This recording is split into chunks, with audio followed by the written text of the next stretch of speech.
Bienvenue sur mon podcast Live from the Heart. Je m'appelle Anne-Claire Méret. Ça m'a pris des années de guérison, de thérapie et de coaching, mais j'ai finalement retrouvé le chemin de mon cœur, qui m'a mis sur la voie de la prospérité dans tous les domaines de ma vie. Aujourd'hui, je coach, j'enseigne, je crée des programmes, j'écris des livres, entre autres choses, et j'adore ça. Le monde se transforme à mesure que nous guérissons et que nous créons. Je sais que nous pouvons prospérer au niveau individuel aussi bien qu'au niveau collectif, si on retrouve le chemin du cœur. Nous sommes les initiateurs et initiatrices du nouveau monde. Alors on y va ? Si vous souhaitez créer depuis l'espace du cœur, vous êtes au bon endroit. Bonjour et bienvenue pour un nouvel épisode Live from the Heart. Aujourd'hui avec Amandine Coteau, que j'adore. C'est vraiment un grand honneur de t'avoir aujourd'hui, Amandine. Bienvenue. Merci Anne-Claire. Je suis très heureuse que tu sois là pour plein de raisons. Je t'adore, je trouve que ce que tu partages est d'une grande générosité et il y a une très belle puissance du féminin qui rayonne. Tu n'as pas peur de grand-chose, ou en tout cas tu explores tes peurs avec un grand courage qui me parle. Et donc tu es coach, tu as fondé les Terres d'Alma, qui est une école d'empuissancement du féminin. Et tu fais plein d'autres choses parce que tu viens aussi d'un background de santé naturelle, naturopathie, et donc tu as plein de cordes à ton arc. Est-ce que tu veux bien te présenter avec tes mots ? Oui, avec grand plaisir. Donc en effet, je suis coach en empuissancement féminin. C'est un peu nouveau, hein. C'est quelque chose qui émerge pour moi de mettre un titre comme ça dessus. À la base, j'étais naturopathe et petit à petit, en fait, ça a évolué sur d'autres plans. J'ai senti que c'était plus assez la naturopathie, que j'avais envie d'aller vers autre chose. Et notamment parce que j'accompagne les femmes qui ont des troubles gynécologiques, c'est ma grande passion. Et j'ai vu que ça faisait appel à autre chose, bien plus subtil que juste des troubles physiologiques. Et j'accompagne aussi toutes les femmes qui sont en quête de souveraineté et qui ont envie de retrouver leur liberté intérieure en contactant leur magie. Voilà. Waouh, c'est génial. Alors, tu fais pas ça depuis toujours. Qu'est-ce qui s'est passé pour que tu t'es mise à... En fait, ça a été quoi le point tournant dans ta vie qui a fait que tu as commencé à bifurquer vers la naturo, le féminin, etc. Si je reviens, donc en 2014, je quitte mon travail à Paris, dans les Tours de la Défense. C'est toujours un schéma hyper classique, j'ai l'impression, quand je l'entends d'autres accompagnantes, mais bon, c'est un peu ce qui est vécu. J'étais chef de projet informatique à la base et je quitte tout pour aller faire du woofing. Donc je laisse mon appartement, j'ai plus que 3 cartons que je mets chez mes parents et vraiment en mode mais qu'est-ce que je vais faire de ma vie ? En fait, ce monde ne me convient pas. J'ai fait des études mais je me rends compte que je vais pas passer ma vie à faire ça. Et donc je pars faire du woofing en Inde et en Inde, je passe beaucoup de temps dans un ashram, celui d'Amritandamayi. Là-bas, je reçois un message qui me dit, qui me conseille de faire des études de naturopathie.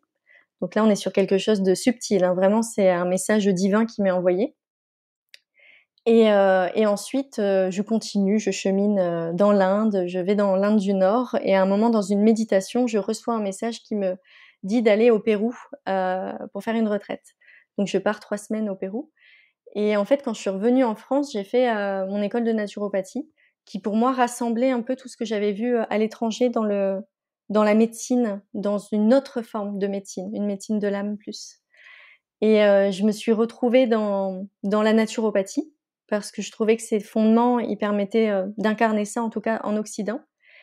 Et petit à petit, je me suis retrouvée étriquée dans le milieu de la naturopathie. J'avais l'impression qu'on essayait de faire une pâle copie de la médecine conventionnelle et ça ne me parlait plus.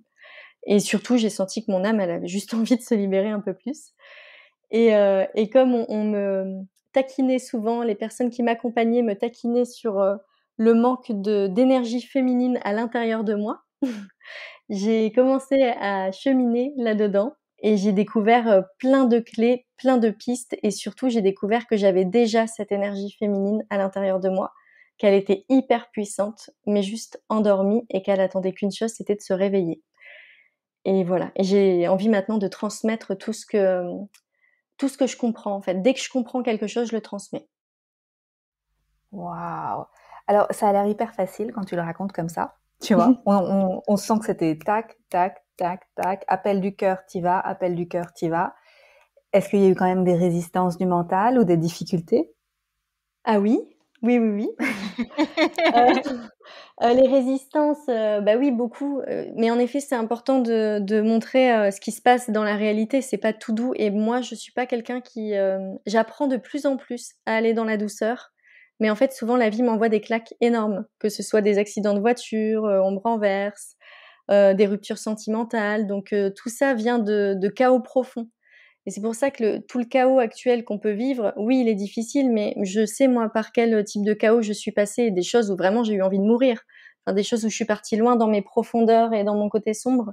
Donc je sais que quand on va loin dans le noir, très souvent, on va y chercher quand même un peu de lumière.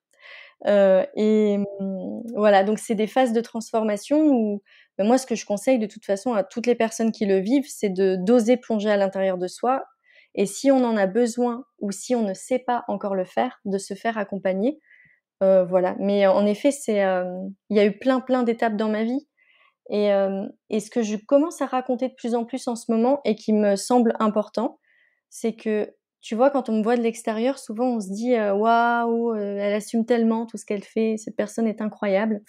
Quelques personnes, il y en a qui le pensent pas, mais et et j'aime bien rappeler que moi de mes 15 ans à mes 25 ans, j'étais accro à l'héroïne et je consommais énormément de drogue et quand on me voit là faire tout ce que je fais, faut pas croire que je suis née, comme ça en fait. C'est uniquement parce que j'ai transcendé énormément de choses et je sais que toi, Anne-Claire, la dernière fois, tu racontais que tu étais passée par un chemin thérapeutique, très profond et moi de mes 15 ans à mes 25 ans et j'étais tout le temps chez la psy donc ben voilà, c'est pour essayer de comprendre, le sens de la vie, ce que je faisais sur cette terre et arrêter de vouloir, échapper à cette vie.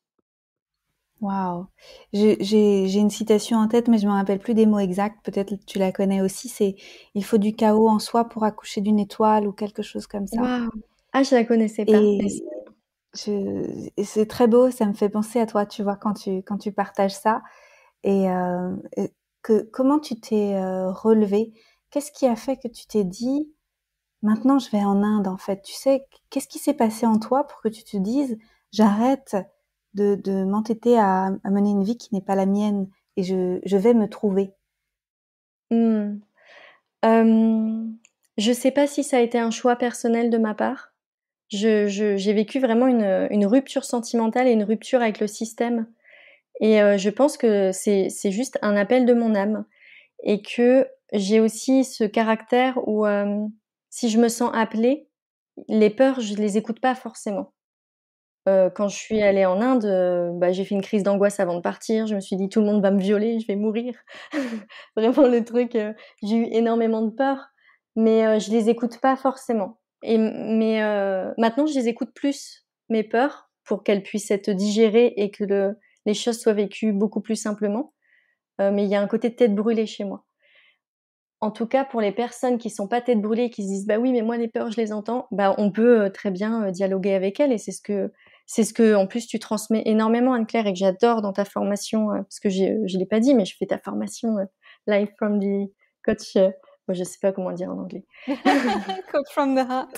Voilà et voilà, donc en fait, soit on est une tête brûlée, on n'écoute pas ses peurs, soit on n'est pas une tête brûlée et donc on est encore plus invité à écouter ses peurs. Mmh. Ouais. Ouais, parce qu'il y a de la sagesse aussi dans nos peurs. Elles sont là aussi pour veiller sur nous, mais faut pas qu'elles nous empêchent de vivre. Mmh. Ouais. Mmh. Hem, Qu'est-ce qui s'est passé? Tu as droit à des jokers, de raconter ce que tu as envie de raconter. À partir du moment où tu t'es mis sur ton chemin, qu'est-ce que ça a changé au niveau des addictions? Si avant il y avait des addictions à la drogue? Ah, j'adore ta question. Hem, il y a eu donc oui, addiction à la drogue, après, bah, moi j'habitais Paris, donc tous les soirs, quand même ma résidence secondaire, c'était les bars, tu vois? Parce que quand on travaille à Paris toute la journée dans les entreprises, après on a besoin de décharger le soir.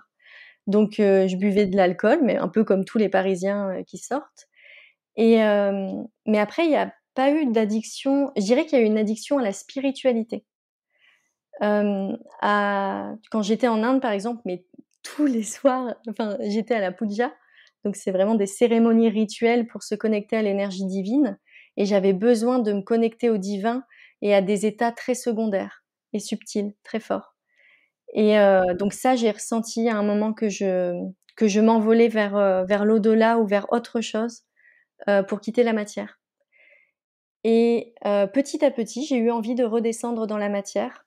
Et aujourd'hui, quelle addiction je peux avoir encore? Qui sont très faibles, c'est plus du tout la même chose. C'est plus la même chose parce que, aujourd'hui, j'ai des addictions, au chocolat. De temps en temps, je vais reprendre la cigarette pendant une semaine, mais je suis allergique à la nicotine, donc je peux pas reprendre très longtemps. Mais voilà, il se passe des choses comme ça. Mais disons que pour moi, les addictions, et ça c'est un sujet, je pense que dans quelques années, je cheminerai là-dessus, j'ai envie d'accompagner, mais c'est un désamour de soi. C'est des personnes qui n'ont pas leur place sur cette terre, qui viennent d'ailleurs et du coup, le monde actuel est trop violent pour ces personnes. Donc elles vont quitter, leur corps un peu pour sauver leur peau, hein. C'est un acte de survie de la drogue et hem et du coup, si on arrive à être sur terre en se reconnectant à d'où l'on vient, à la source, en y mettant de l'amour, je pense qu'on a moins besoin de s'échapper dans les paradis artificiels. Et quand je dis paradis artificiel, j'accompagne, donc beaucoup de femmes qui ont des troubles gynécologiques. Quand on prend des antidouleurs, toute la journée, que je conçois en quelque sorte, parce que quand on a vraiment très, très, très mal, je peux l'entendre, mais ça, c'est aussi un paradis artificiel. Les personnes qui sont sous des opiacés, mais que ce soit des médicaments légaux, c'est aussi des paradis artificiels. Donc c'est pas que des gens qu'on pourrait s'imaginer dans la rue à consommer de la drogue. Il y a plein de choses en fait autour de ça. Waouh! Et justement, si tu veux bien, parlons-en des femmes et de ce qui se passe au niveau du féminin.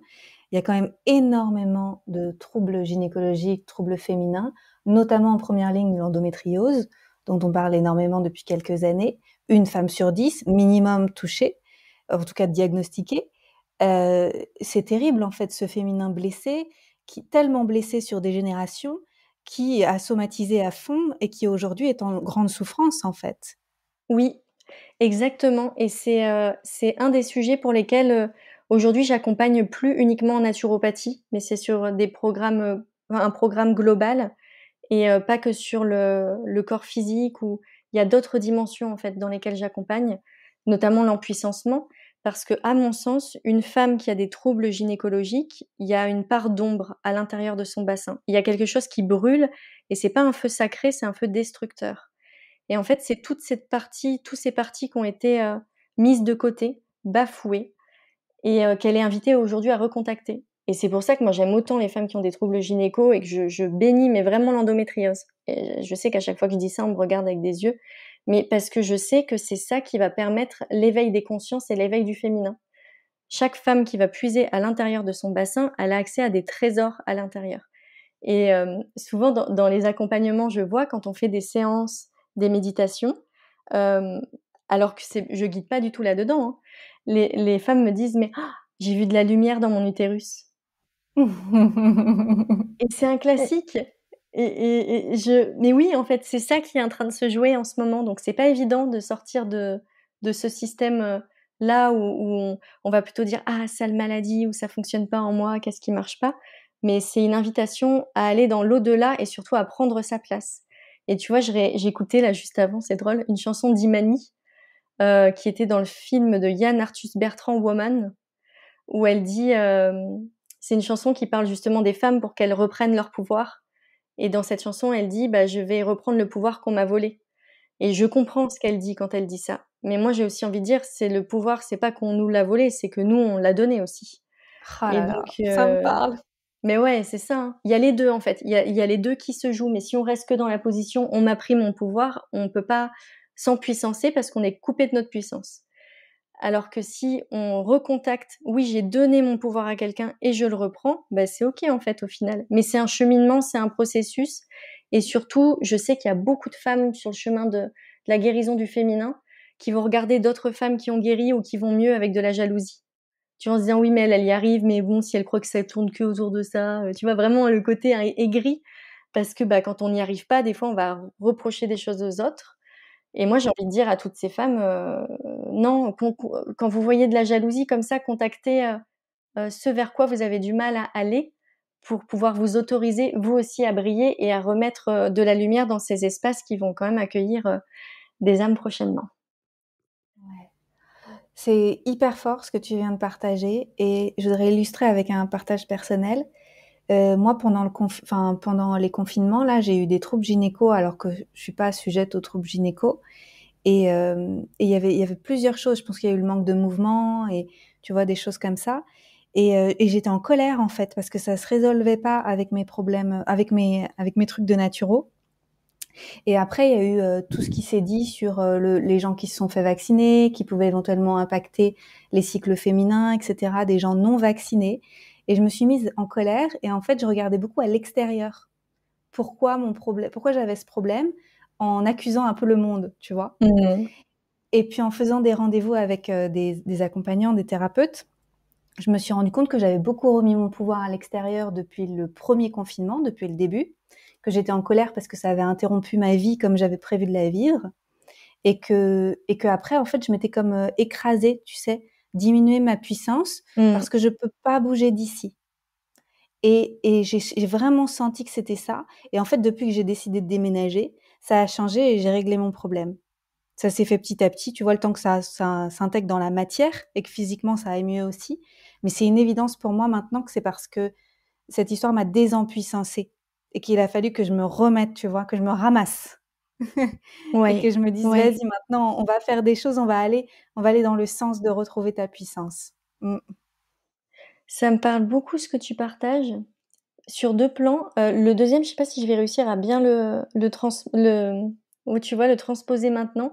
Le premier plan, c'est, la semaine dernière, tu le sais comme ta compagne, la semaine dernière, il y avait une thématique globale chez les personnes que j'ai reçues et tu sais, on a toujours un truc, un sujet qui ressort, quoi et c'était, des femmes qui il y avait des IVG, pas bien vécues, mais d'il y a quelques années, hein, qui ressortaient et qui les empêchaient d'avancer sur leur chemin. Fausse couche, violences gynécologiques, mais des choses qui ressortent maintenant, en fait, où on capte c'est vraiment ça qui bloque et en fait, ce qui ressortait à chaque fois, quand on allait cheminer dedans et qu'elles, elles allaient explorer à l'intérieur de leur corps, c'est qu'elles étaient blessées de ne pas avoir honoré une partie de leur corps et du coup de s'être laissées, on leur a pris leur pouvoir en quelque sorte. Elles ont senti ça, en fait.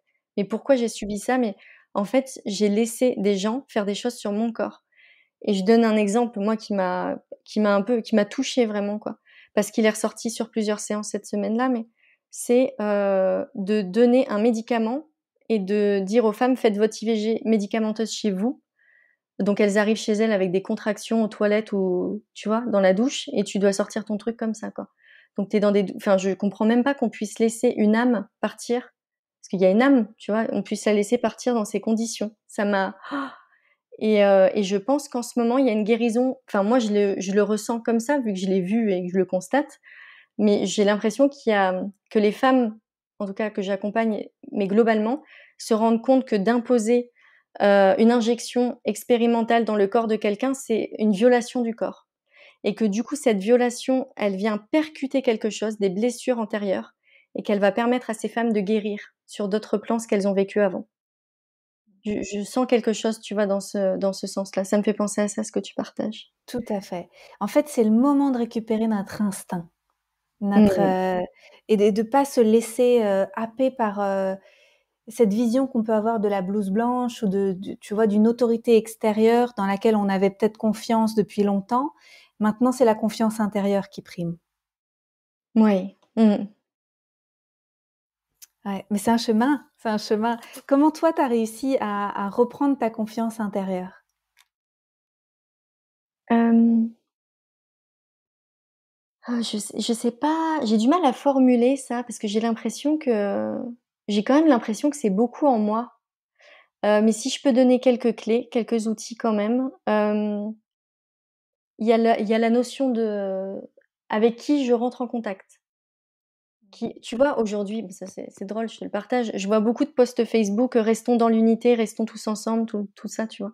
J'entends et je comprends, on a tellement besoin d'être liés. Mais j'ai envie de dire aux personnes: «Faites attention avec qui en ce moment vous êtes en interaction».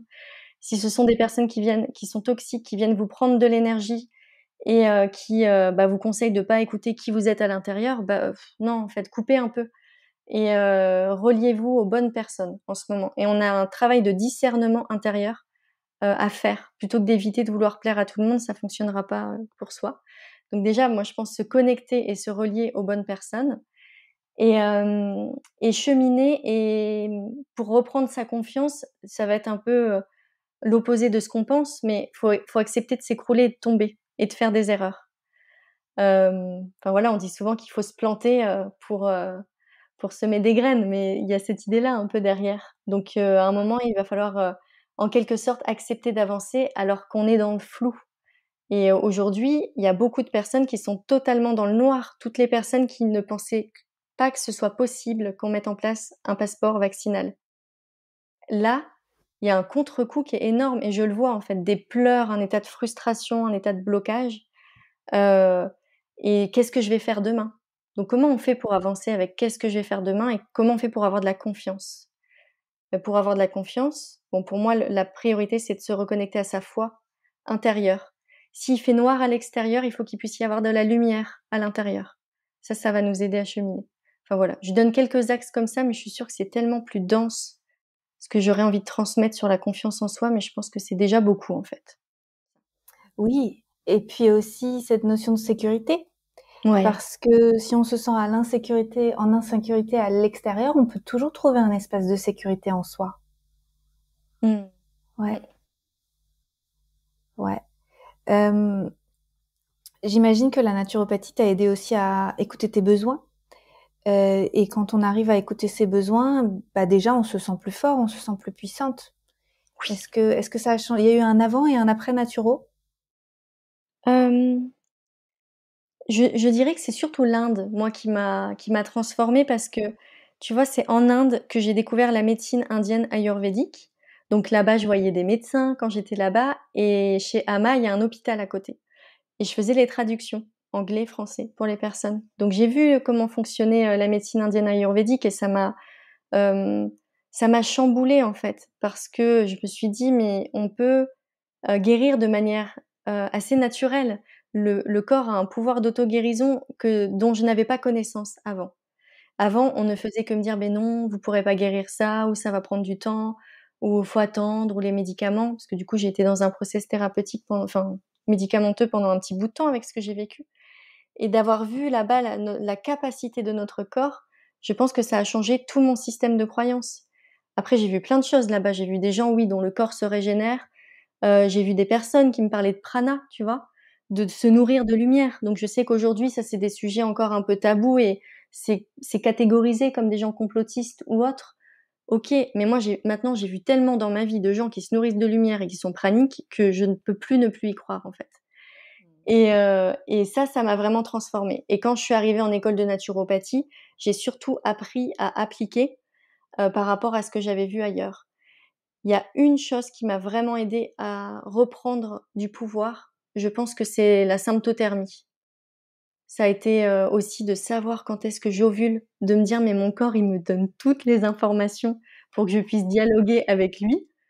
Donc la symptothermie, pardon, pour toutes les personnes qui écoutent, c'est la, connaissance de son cycle féminin et savoir quand est-ce qu'on ovule, ou non, un peu avant toutes les phases de ce qui se passe pour mieux se découvrir. Enfin voilà, je trouve ça magnifique. Je sais que tu connais aussi, la sympto. Oui, mais moi je me rappelle à quel point j'étais terrifiée d'arrêter la pilule. C'était, je crois que c'était en 2012 pour moi. Je flippais parce qu'en fait, j'ai jamais voulu être mère et j'avais vraiment un besoin de contrôle, tu vois, puissant. Je voulais surtout pas que tomber enceinte et tout ça et la symptothermie, ça a été un gros saut dans le vide pour moi et tu vois, ça fait 9 ans. J'ai pas eu une seule erreur. Enfin, il y a pas eu un seul problème. Jamais. Mmh. Pour moi, c'est d'une oh là là, c'est tellement mieux que ce que je vivais avant. Mais ça Ça libère a rien sur à voir. mais oui, je comprends tellement, ça libère sur plein de plans et hier, j'étais avec une personne, une femme qui était en larmes parce qu'elle a vécu une IVG. C'est pas une personne que j'accompagne, c'était dans le cadre d'un week-end. Elle a vécu une IVG il y a 5 ans et là, ça remonte. Donc tu vois, encore une fois et en fait, elle me dit: «J'ai pas de solution» et elle connaissait pas la symptothermie, l'observation de son cycle et elle me disait: «Mais moi, je ne peux plus faire l'amour, librement. Je ne peux plus vivre une relation sexuelle avec pénétration, parce que c'est possible sans aussi, mais de manière épanouie, et elle s'est complètement renfermée sur elle. Et elle ne se sent plus capable d'aimer. Donc en fait, le fait de pas connaître notre corps, parfois, ça nous met dans des états d'enfermement dont on n'a même pas conscience. Et voilà, je pense que la connaissance du corps, pour moi, c'est le premier palier vers plus de liberté. C'est un palier indispensable. C'est essentiel parce que dans notre féminin, il y a tellement toute cette source de créativité qui est immense. Et si on s'en coupe, on se coupe de la vie tout court. Oui, c'est fou. Quels outils toi tu as pour accompagner les femmes? Comment tu travailles avec elles? C'est un parcours, un chemin que tu fais avec elles? Oui. Alors j'ai 2 types d'accompagnement. J'ai l'accompagnement Powerful Utérus, où là c'est pour les femmes qui ont des troubles gynéco, et donc du coup il y a beaucoup de naturopathie, et un accompagnement où je vais mélanger à la fois les outils thérapeutiques et les outils de coaching. Tu vois, par exemple, je donne un exemple concret, mais sur l'IVG qui est pas digéré et qui va parfois empêcher d'avancer, moi j'aime beaucoup accompagner sur revivre le moment pour pouvoir accompagner le départ de l'âme. Ça paraît hyper simple ce que je dis, mais ça change tout à l'histoire qu'on a vécue. Je vois des femmes qui peuvent enfin avancer dans leur vie, se sentir libérées du sentiment de culpabilité, dont parfois elles n'ont pas eu conscience ou connaissance depuis des années, et à certains moments va remonter. Donc il y a plusieurs outils, j'accompagne avec les plantes aussi dans le cadre de la naturopathie, la connaissance du cycle féminin. Disons qu'aujourd'hui, je m'autorise à piocher dans toute ma palette d'outils que j'ai découvert depuis que je chemine, du coup depuis 2014, et que je fais en fonction des femmes, en fonction de ce qui vient. Il y a un outil, moi, que j'adore, c'est l'exploration corporelle, et je pense que toute personne qui chemine avec moi ne peut pas passer à côté en quelque sorte, mais c'est d'aller se connecter à l'émotion, à ce qu'on vit, pour aller l'accompagner et dissoudre l'émotion. Et du coup, aller chercher des émotions encore plus profondément enfuies. Et avec l'énergie de la lumière aussi, j'accompagne beaucoup de plus en plus dans des espaces d'énergétique. Voilà, donc c'est assez vaste, et mes accompagnements, ils évoluent en permanence. Et je vois que les femmes qui viennent vers moi évoluent elles aussi en permanence, donc c'est assez drôle. Et à côté de ça, j'ai un accompagnement femme souveraine. Là, dans celui-ci, il y a beaucoup, beaucoup plus de coaching. Il y a du coaching, des méditations, où on chemine pour pouvoir trouver sa force intérieure et oser se libérer pour assumer, en fait, assumer qui on est. Et quelque chose pour moi de très important, c'est que je sais à quel point assumer qui l'on est, ça demande du courage, de la force. Et moi qui peux subir des attaques énergétiques par rapport à la manière dont je m'expose, je sais ce que ça peut coûter. Par contre, justement, j'ai les outils et je sais ce qui est en jeu derrière. Donc, le but, c'est pas de rester enfermé dans nos peurs, parce que oui, on sait que oser briller, ça peut amener des conséquences négatives. Non, justement, le but, c'est de transmuter ça ensemble pour aller encore plus loin et diffuser cette lumière. Parce que la Terre n'attend qu'une chose en ce moment, c'est qu'on ose diffuser notre lumière. Donc, à nous de cheminer. Pour moi, Amandine, tu es un exemple merveilleux de réalisation de la vocation. Tu sais, d'avoir suivi ton cœur, d'avoir connecté les différents points entre eux et d'en avoir créé une activité principale qui est diversifiée, qui est riche, qui sert vraiment le monde, tu vois. T'étais vraiment cet exemple d'épanouissement vocationnel, tu vois. C'est beau. Et tu Ouais. parles aussi d'argent dans ton accompagnement. Enfin, j'ai vu récemment des choses passer sur l'argent. Et cette richesse de partage, cette abondance de connexion que tu as avec les femmes, elle se transmet aussi dans une richesse financière que tu reçois grâce à tes activités et dont tu veux partager avec le monde, en fait. Ouais. J'adore le sujet de l'argent, c'est ma passion. C'est une de mes passions. J'ai décidé, il y a quelque temps, de tout ce qui était autour du sexe, de l'argent et du cycle mort-vie, donc du deuil. J'ai décidé qu'il y aurait plus de tabou et qu'on allait transcender ça ensemble en tant que femme. Et l'argent, l'argent, ce qui est beau, c'est que ça, pour moi, c'est un outil thérapeutique extraordinaire, parce qu'il révèle beaucoup de choses sur nous-mêmes. Et j'ai reçu beaucoup d'attaques dernièrement, parce que quand je parle d'argent, en fait, il y a vraiment des personnes que ça met hors d'elles. Oui. Et il y a une personne qui m'a dit, moi, j'ai aucun problème avec l'argent. Par contre, ce que tu fais, c'est totalement injuste dans tes prix, les prestations que tu proposes. C'est élitiste et à mon sens, toutes les femmes devraient pouvoir s'empuissancer et là, tu mets les femmes de côté. Et en fait, mais vraiment, quand j'ai reçu le message, je me suis dit, mais elle est en train de me dire qu'elle a aucun problème avec l'argent et derrière, elle me juge sur l'argent. Je me dis, on a quelque chose d'énorme à guérir de manière collective. Euh, Ouais. oui, moi, j'ai besoin de recevoir de l'argent parce que je sais ce que j'ai envie de déployer. Je sais à quel point j'ai besoin d'énergie. L'argent est de l'énergie. Donc, toutes les femmes qui ont envie de me donner de l'énergie, n'hésitez pas à me donner de l'argent. Et surtout, autre chose, à partir du moment où quand on est accompagné, on paye un accompagnement et que c'est une énergie pour nous qui est dense, forte, où on se dit «Oh, mais je vais mettre tout ça comme argent sur la table». Au mois de mai, j'ai mis 5500 $ sur la table, paf, pour un accompagnement. J'ai mis tout ça, mais vous Mm. imaginez même pas à quel point je me suis libérée. J'étais au bord du vide et je me suis dit «Oh, qu'est-ce que tu fais? Qu'est-ce que tu fais?» Après, je me suis dit appel de l'âme, appel de l'âme. Amandine, écoute l'appel de ton âme, c'est ok. J'ai accepté de sauter dans le vide, mais à partir du moment où tu regardes la vie en face et que tu lui dis ok, je te fais confiance, tu viens de m'appeler. Je sais ce que ça va me coûter derrière, mais je sais qu'il va y avoir un retour parce que j'ai confiance en la vie et j'ai la foi. Le retour, il est là. Et là, toute cette libération que je vis en ce moment, c'est parce qu'à un moment, j'ai accepté de mettre 5500 $ d'énergie d'un seul coup pour dire ça va aller. Et je vous assure que j'étais pas dans une situation confortable financière à 5500 d'un coup comme ça, je les avais pas. Et voilà, j'ai accepté de sauter en fait. Et voilà, pour moi, l'argent est énergétique et il nous permet de dire à l'univers, je suis prête. Tu peux m'envoyer tous les cadeaux que tu as envie de m'envoyer. Je suis prête. Vas-y. Ouais, je pense qu'il y a beaucoup de gens qui se disent qu'ils ont besoin de croire, de voir pour le croire, que derrière l'argent va rentrer. En fait, c'est le contraire. C'est qu'on a besoin de croire pour qu'après la vie nous montre. Oui, c'est un chemin de foi. Bravo. Oui. Ouais.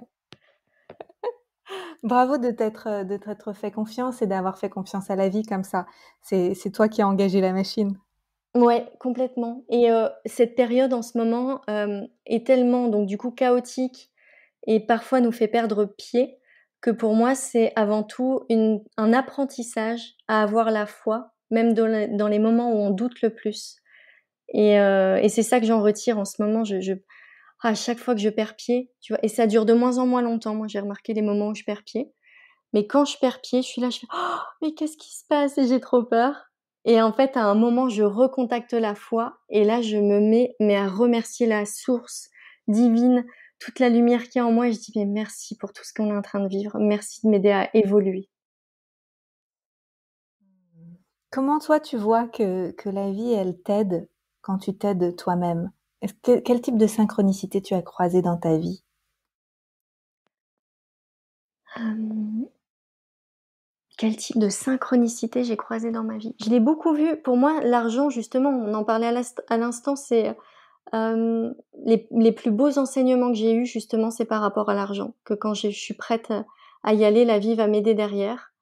Mais après, c'est des choses toutes simples, mais à chaque fois que je suis en stage, que je suis connectée à une énergie d'amour très puissante avec des frères et sœurs de lumière, quand je ressors, j'ai plein de cadeaux, tout le temps. Des choses de la vie, ou même des choses qui auraient pu m'arriver, j'avais un souci, j'adore cette histoire. J'avais un souci avec mon moteur, avec ma voiture, mais je l'avais pas vu et en fait, je ressors d'un stage et là, j'ai 2 personnes sur le bord de la route qui sont un peu en mode, qui sortent comme d'un festival rainbow, tu sais, en mode babos et tout, qui m'arrêtent, qui voulaient de l'huile moteur et en gros, je m'arrête et je leur dis: «Ah OK, bah, je vous donne mon huile, mais avant, moi, je vérifie que tout est OK pour moi, comme ça, pour être sûre», tu vois? Chose que je ne fais jamais d'habitude. Moi, je suis un peu en mode, «Allez, j'y vais». Mais là, je me dis: «Allez, Amandine, précaution, prends soin de toi, vérifie que tout est OK avant de donner». Et je vérifie et en fait, j'avais un problème à mon moteur, il y avait plus du tout d'huile et je l'avais pas vu et du coup, tu vois, pour moi, c'est 2 faits qui m'ont été envoyés parce que j'étais connectée et il y a pour moi, la vie, quand on accepte d'être dans l'énergie d'amour, qui est, une hygiène quotidienne en ce moment, pour moi, à chaque minute et à chaque heure, en ce moment, de revenir dans l'énergie d'amour. Je l'ai jamais autant fait, en fait et tellement je ressens des charges à l'extérieur qui sont très fortes. Je reviens tout le temps dans l'énergie d'amour et pas dans l'énergie de carence ou dans l'énergie de peur ou de manque. Et à chaque fois, j'ai des messages de grâce divine comme ça qui me sont envoyés. Je dis bah merci, franchement les gars, merci la source. C'est magique, c'est magique. Tout à l'heure, tu as évoqué 3 points qui étaient importants, c'était la sexualité, l'argent, et puis le dernier, c'était le rapport vie et mort, ou existence terrestre, et puis mort physique, j'imagine. Et est-ce que tu veux nous en parler quelques instants de cette peur de la mort, peut-être qu'on vit en ce Oui, moment dans l'humanité? oui. Je pense qu'on a peur de la mort parce qu'on ne sait pas, c'est très bateau ce que je vais dire, mais vous allez voir là où je vais en venir, parce qu'on ne sait pas ce qui se passe après la mort. Et moi j'ai encore un peu peur de la mort parce que des fois je chemine dedans et je vois et je m'observe. Par contre, j'ai vécu une expérience et je sais d'où je viens. J'ai aucun doute. Et d'ailleurs, j'ai compris aussi pourquoi je m'étais droguée pendant tant d'années et pourquoi les gens, vont dans des paradis artificiels, c'est qu'on vient d'ailleurs. Et que là d'où on vient, mais je vous dis même pas le kiff que c'est. C'est là sur terre, c'est pas les meilleurs moments quoi. On vient vraiment dans un endroit, où on est, dans un état de paix, de sérénité, de grâce divine. C'est merveilleux en fait, là d'où on vient. Et du coup, moi, en quelque sorte, pendant longtemps, j'ai été très pressée de revenir, de retourner à la source. Là, en ce moment, moins parce que je sens de plus en plus que j'ai ma place sur cette terre, que j'ai envie de cheminer et j'adore jouer de plus en plus avec la vie, autant dans ce qui est agréable que désagréable. Et par contre, je comprends que les personnes qui n'aient jamais vu ce qu'il y a de l'autre côté, je comprends ces peurs. Et ce que je vous invite à faire, c'est de cheminer pour aller contacter, moi j'avais entendu le terme bibliothèque mémorielle, mais qui me parle beaucoup, pour contacter nos mémoires, d'où l'on vient. Et une fois que vous saurez d'où vous venez, je pense que vous aurez beaucoup, beaucoup moins peur, de la mort. Merci. Je sens qu'on va en avoir besoin dans les années qui viennent, parce qu'on n'est pas encore au bout de nos peines avec ces difficultés qu'on va rencontrer. Et c'est Oui. pour transcender quelque chose. Ouais, exactement, exactement. Et tu sais, au mois de juin, j'ai accompagné, avec, un programme sur l'énergie d'Isis et je vais le reproposer prochainement. Et moi, j'aime beaucoup cette énergie. C'est une énergie de puissance féminine très forte, mais aussi masculine derrière qui nourrit, je trouve. Et toutes les femmes qui ont fait ce programme m'ont dit qu'elles avaient eu l'impression que c'était un camp d'entraînement, d'avoir vécu cette expérience au mois de juin pour se préparer à ce qui allait se passer au mois de juillet. Parce que justement, cette énergie d'Isis, elle contacte notre lien vie-mort. Elle contacte notre puissance féminine, notre protection énergétique, comment aller rechercher dans ses mémoires et et cette lumière, en fait. Comment on fait quand on a de l'ombre comme ça en permanence qui arrive pour alchimiser et revenir dans la lumière. Donc on est en camp d'entraînement en ce moment. Waouh. Tu vas le reproposer? Oui, au mois d'octobre, je vais le reproposer. OK, parfait. Et aussi pareil, à l'automne, il y a autre chose qui arrive, une formation? Oui, c'est une formation de coach en empuissancement du féminin qui va regrouper tous les outils que j'utilise. Donc à la fois, il y aura quelques outils naturopathiques parce que j'aime aussi, tu vois, par exemple, accompagner avec les plantes. J'aime beaucoup et surtout l'âme des plantes et l'énergie de la plante. Donc il y aura des outils naturopathiques, tout ce que ça va rassembler ce que j'ai déjà fait, hein, les clés de l'alimentation féminine, féminin naturel, qui sont pour moi des fondations, en fait, des fondements pour ensuite s'élever et aller cheminer vers plus de conscience et d'alchimisation. Donc il y aura à la fois quelque chose d'assez, sur les corps physiques, assez terrien quand même, pour ensuite monter dans une énergie cosmique et ça va vraiment rassembler, tous mes outils, en fait, tout ce que j'ai aujourd'hui. Génial. Est-ce que c'est accessible à tout le monde ou est-ce qu'il y a un prérequis, il faut déjà être formé en quelque chose ou c'est pour toutes les femmes qui veulent y aller? Ce sera accessible à tout le monde, en tout cas à toutes les personnes qui ont un niveau de conscience. Moi, c'est plus ça, mais je pense que le tri se fera assez naturellement vu comment je m'expose et vu comment je me montre. C'est surtout la conscience qui m'importe. Et, et on va y aller petit à petit. Il y aura des expériences de transformation. Moi, mon souhait, c'est que quand la personne puisse accompagner d'autres femmes, elle puisse ressentir ce qu'est une vraie transformation de l'intérieur. Et il y aura aussi des outils autour de l'entrepreneuriat et du business énergétique parce que c'est vraiment ma passion aussi. Pour moi, une entreprise, c'est un outil thérapeutique formidable. Et quand on a tu vois, on peut très bien être une merveilleuse coach, mais ne pas vivre de son activité. Et à mon sens, derrière, c'est qu'il y a des blessures à guérir et j'ai envie d'accompagner aussi à travers l'entreprise parce qu'aujourd'hui, nos entreprises sont plus des entreprises de l'ancien système patriarcal. Surtout dans ce qu'on fait, ce sont des entreprises énergétiques. Donc, ce sont des entités propres qui prennent leur source dans nos énergies intérieures. Donc là, on va cheminer dessus et ça va être... je le vois aujourd'hui quand j'accompagne les femmes avec mes masterminds dedans. J'ai dit mes femmes J'ai dit ça ou pas? Lapsus Ouais, t'as dit énorme. mes femmes. C'est beau! Ah là là, cette énergie, c'est la conscience maternelle qui parle quand c'est ça en tout cas, je le sens. Les femmes qui cheminent avec moi et qui me font énormément cheminer, merci à elles, je vois à quel point on évolue collectivement et à quel point c'est beau d'être ensemble. J'ai aucune envie de m'empuissancer seule en fait. Là, ce sera ensemble ou pas. Oh waouh! Voilà, je sais très bien pourquoi je t'adore. C'est une évidence. Waouh, merci, c'est fort. J'adore. Merci. Waouh, bravo pour tout ce que tu crées et c'est juste merveilleux de voir. Pour moi, j'ai l'impression que tu construis une armée de femmes. Tu Oui. sais, c'est quelque chose de très ouais, mais positif, une armée de l'amour, quoi, une armée mais qui sait se défendre, qui sait avancer, qui est bien positionnée. Oui, oui, Ouais. c'est ça. Je le ressens comme ça aussi et de cheminer à tes côtés, je le ressens encore plus. Donc merci à toi. Merci beaucoup. Est-ce que tu as quelque chose à ajouter pour les personnes qui nous écoutent, un message à transmettre?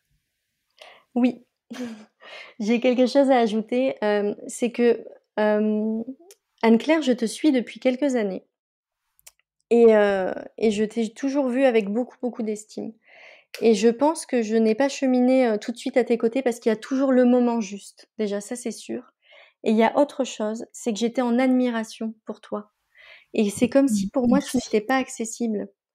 Parce que, tu vois, j'ai rencontré encore quelqu'un hier et cette personne quand je l'ai vue, mais j'étais tétanisée, j'osais même plus lui parler tellement je la trouve puissante en fait et tellement elle m'émeut et je pense qu'il y avait ce qui se passait aussi avec toi, c'était ça et je vois qu'il y a des femmes aussi qui cheminent à mes côtés et qui, pour le moment, m'écoutent ou regardent ce que je fais et ne se sentent pas à la hauteur et je voulais déjà dire à toutes les personnes qui peuvent ressentir ça que, bah, moi je connais parce que je passe aussi par là et je nous souhaite d'oser nous connecter à des femmes très puissantes et oser voir ressentir en tout cas que si on voit cette puissance chez les femmes qui nous entourent, c'est qu'on l'a à l'intérieur de nous et donc qu'on en est toutes capables.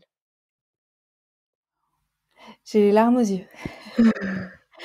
Merci beaucoup, Amandine. C'est hyper fort ce que tu dis parce que c'est parce que moi, je me suis inspirée de femmes qui m'ont fait sentir que c'était possible et que toi, tu t'es aussi inspirée de femmes qui t'ont fait sentir que c'était possible et que petit à petit, c'est possible pour nous toutes. Oui, exactement. Merci, super message. Merci beaucoup. Comment on peut te trouver? Où est-ce que c'est bien de te suivre si on veut travailler avec toi, apprendre auprès de toi ou juste suivre tes partages au quotidien? Où est-ce qu'on peut te suivre? Oui, alors mon site, c'est lesterredalma.fr et en fait, je change tout le temps de réseau, donc alors vous pouvez me suivre sur ma page Facebook privée Amandine Coteau ou sur la page Les Terres d'Alma, je suis sur Facebook, Instagram. Si vous voulez être sûr de voir toutes les informations, abonnez-vous à la newsletter parce qu'en fait, je vais dans un endroit à un autre et je vais en fonction de mes énergies. Donc le mieux, c'est de s'abonner à la newsletter et après aux pages Facebook et Instagram. Parfait. Génial. Eh bien, merci pour tout, Amandine. Et tu seras toujours la bienvenue pour parler des thèmes qui te passionnent parce que j'ai les mêmes passions. Donc, n'hésite pas à revenir. Merci à toi, Anne-Claire. Un grand merci. À très bientôt. À très bientôt. Merci pour votre présence. Si vous avez aimé cet épisode, je vous invite à le partager avec vos amis et à suivre le podcast pour être au courant des prochains épisodes. Et suivez-moi sur mon site internet anneclairemeret.com et sur mes réseaux sociaux pour être au courant de mes prochains programmes et formations. À bientôt!